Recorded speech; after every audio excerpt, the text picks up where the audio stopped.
Olá, eu vou falar um pouquinho sobre a nossa proposta de sentença que envolve a disputa pela posse de um imóvel, na verdade, pela posse e pela propriedade também, já que há uma reconvenção. É um caso interessante e eu procurei, ao elaborar essa proposta, tratar de alguns temas bem repetitivos em relação justamente a direitos reais e à posse, englobando tudo numa proposta só, para que você possa ter um treinamento que envolva vários institutos ao mesmo tempo. E aí, às vezes, na prova, cai só um desses institutos, mas ao menos uma partezinha você já vai ter visto aqui na nossa sentença, certinho? Eu vou falar na sequência do que eu vou olhar durante a correção. Então, obviamente, como eu sempre digo, vai ter um pequeno spoiler aqui, tá? Porque não tem jeito de eu não falar algo que já te deu uma luz sobre o que eu quero. Mas minha recomendação também sempre usual é, caso você queira fazer uma sentença às cegas, então você simplesmente deixa esse vídeo de lado por enquanto, faz a sua sentença e aí sim depois você volta e assiste ao vídeo e se tiver interesse refaça a sentença ou dá uma corrigidinha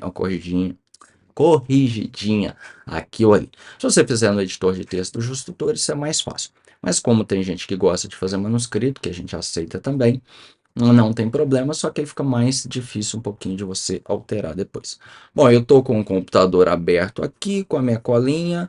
A primeira coisa que a gente tem que analisar na sentença, que são três preliminares, não existe uma ordem 100% exata delas, não.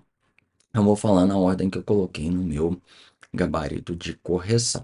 A primeira é a alegação das réis na ação, na contestação da ação, de que haveria necessidade de um litisconsórcio ativo necessário.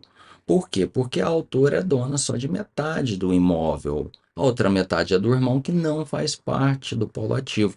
E a autora fala: não, não, ela é dona só de metade, ela tem que litigar junto com o irmão, ele tem que vir para a lide. Tem que haver um litisconsórcio ativo para que a lide possa ser processada. Tema bem simples, tá, gente? Bem simples, mas que eu preciso ver a fundamentação de vocês sobre ele. E aí, na sequência, nós temos uma alegação que é de ilegitimidade ativa, tá? Essa alegação, ela envolve apenas um pedido da autora, que é de recebimento dos aluguéis, e ela envolve apenas o questionamento da legitimidade da autora em relação à metade dos aluguéis. Porque as réis falam, olha, não, a outra metade é do irmão, então ela não pode pleitear a outra metade. A autora vem, defende que ela tem direito a isso. Então vocês vão resolver essa preliminar. É, tem que ver se vai ser acolhida, se não vai, se é o caso de teoria da asserção, se é o caso de aplicação do artigo 488 do Código de Processo Civil, que eu sempre ressalto. Enfim, vocês têm que fazer uma fundamentação para dizer por que vocês entendem que a parte a autora aí é legítima ou ilegítima para pleitear a metade, a outra metade desse aluguel, que em tese seria do irmão. E aí nós temos uma preliminar de ilegitimidade passiva da empresa. A empresa fala, olha, não, o endereço lá é fictício, é um endereço formal apenas. Por quê? Isso aí já é a autora pessoa física falando, né? Eu presto serviços, hoje em dia tem pejotização, então eu precisei criar um CNPJ para prestar esse serviço, minha empresa está lá só formalmente, por isso ela é parte ilegítima. Como é que vocês vão enfrentar isso? Tem algum documento que vocês possam fazer referência na hora de decidir sobre essa alegação? Enfim. E aí a gente tem uma outra, já passando para o mérito. Estou falando aqui na sequência da minha análise, tá? De mérito, das coisas que eu entendi prejudiciais em relação umas às outras. Por isso que eu coloco primeiro. E uma delas, a que eu achei mais prejudicial de todas, é a alegação da ré de que a autora é dona só do lote e que, na verdade, o imóvel é a casa, então seria a construção seria de propriedade da ré. E isso tem uma implicação gigante. Porque se a construção é de propriedade da ré, nós não podemos falar em tese em posse da autora. Aliás, abrindo um parênteses aqui, gente, vocês vão ter que pensar se esse nosso caso é uma ação petitória, se é uma ação possessória, que tipo de lide nós estamos tratando. Porque, por exemplo, nas possessórias você tem um rito específico, você tem diversas limitações. Nas petitórias, isso já não acontece. Então, antes de começar a sentença, pense nisso, tá? Aí vamos voltar aqui para o nosso item 4 da correção. Então, é verificar se essa casa já existia ou não existia quando a autora se tornou proprietária de 50% dela. Porque é incontroverso que ela é dona de 50% do imóvel, tá? A discussão é só esse imóvel que ela é dona, é o lote apenas ou é a casa. Aí vocês vão ter que analisar nos autos aqui, de acordo com o relatório, quais são as provas que motivaram o convencimento de vocês.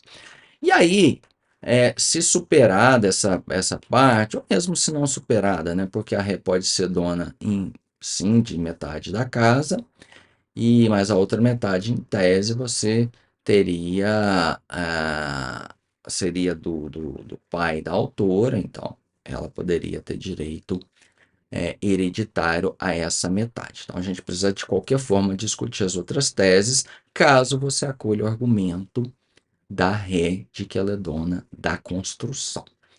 E a primeira tese que eu coloquei para corrigir é justamente a tese do comodato, porque é uma tese trazida pela autora. Então vamos ver se a tese da autora tem fundamento ou se não tem fundamento.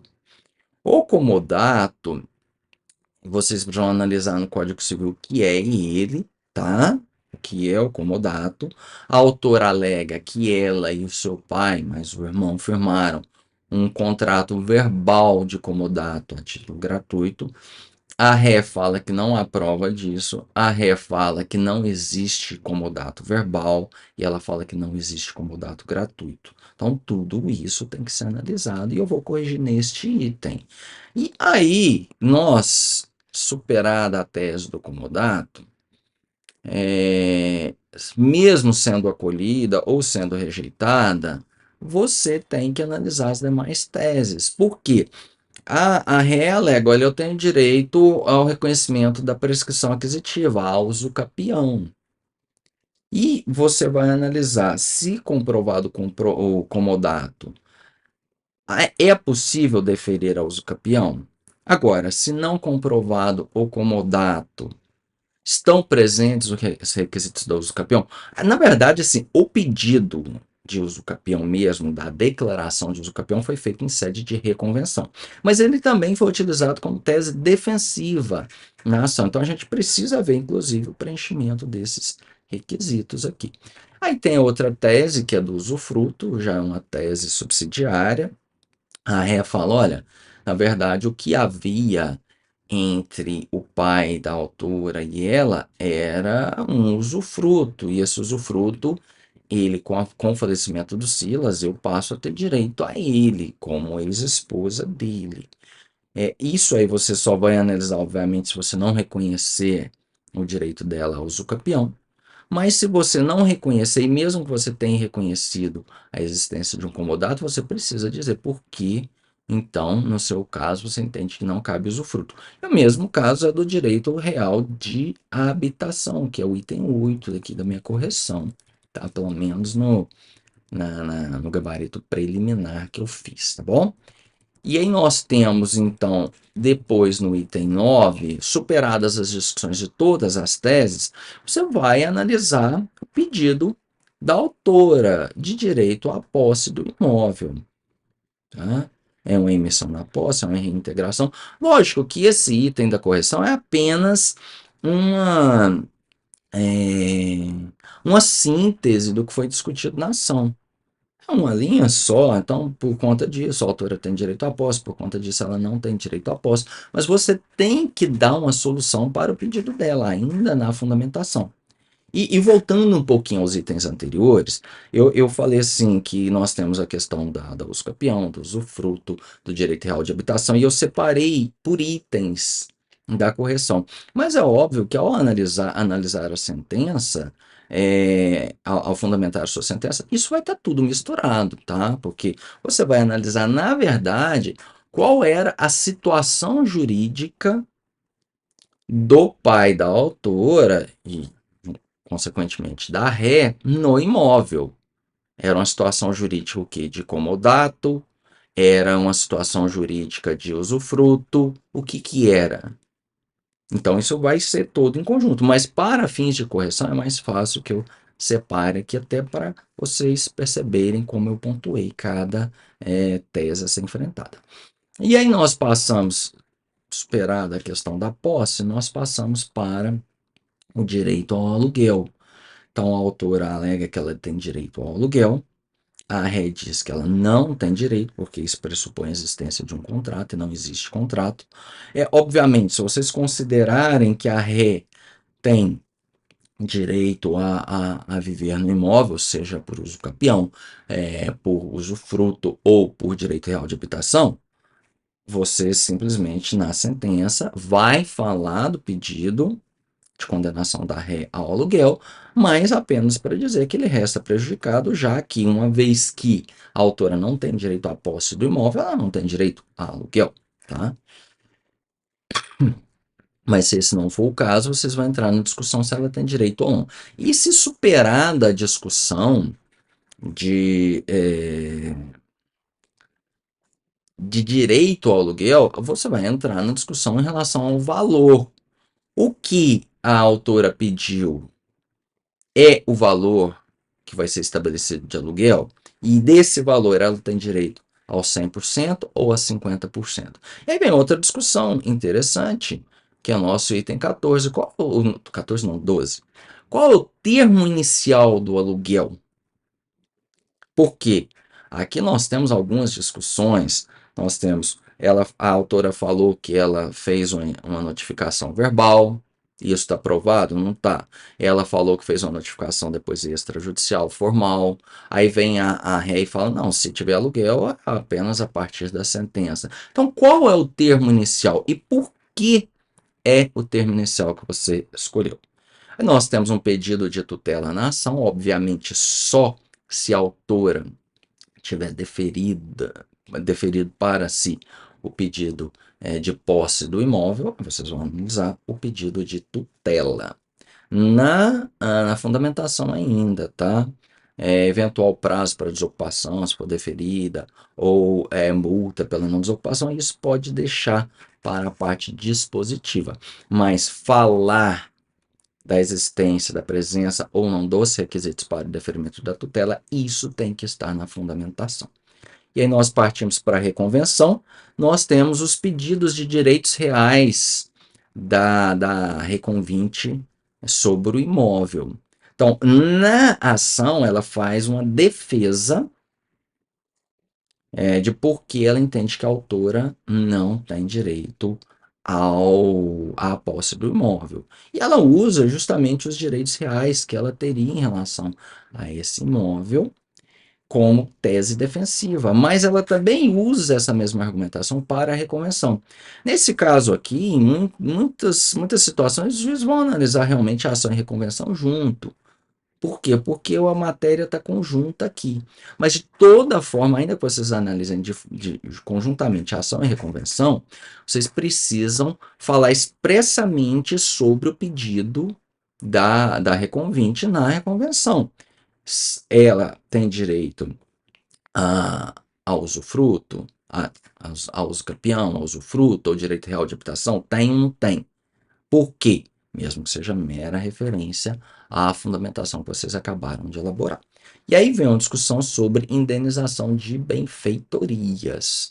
tá? Qual benfeitoria? Na verdade, a construção de uma garagem no imóvel. A discussão se realmente a ré reconvinte construir esse imóvel ou não. E vocês vão analisar as provas e se concluir que ela construiu e se ela tem direito a essa indenização, vocês vão então deferir e, logicamente, ela pediu que o valor seja arbitrado em liquidação de sentença, pode deferir essa pretensão de arbitramento posterior.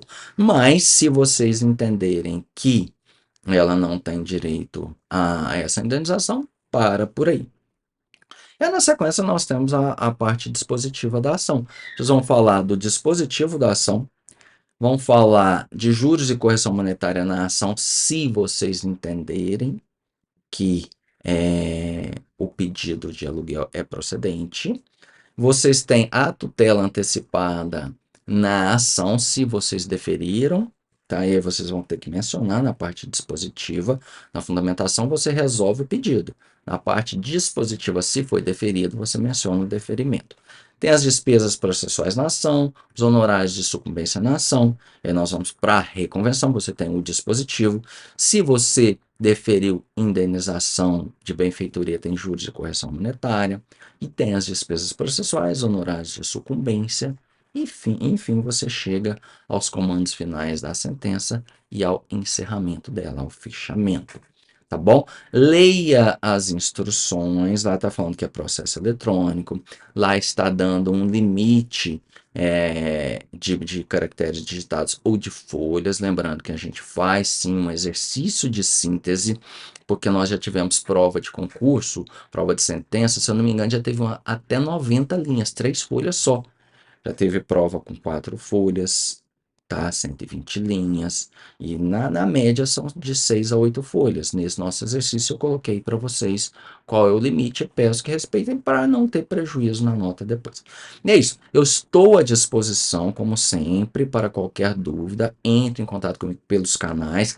Esse eu sempre digo é um dos diferenciais do Justo Tutor. Então manda sua mensagem ou posta lá no fórum que eu vou ter o maior prazer de responder. Óbvio, eu tomo cuidado de não dar mais spoiler do que eu já dei aqui nesse vídeo. Mas é isso, uma boa sentença e um abraço do professor Alexandre.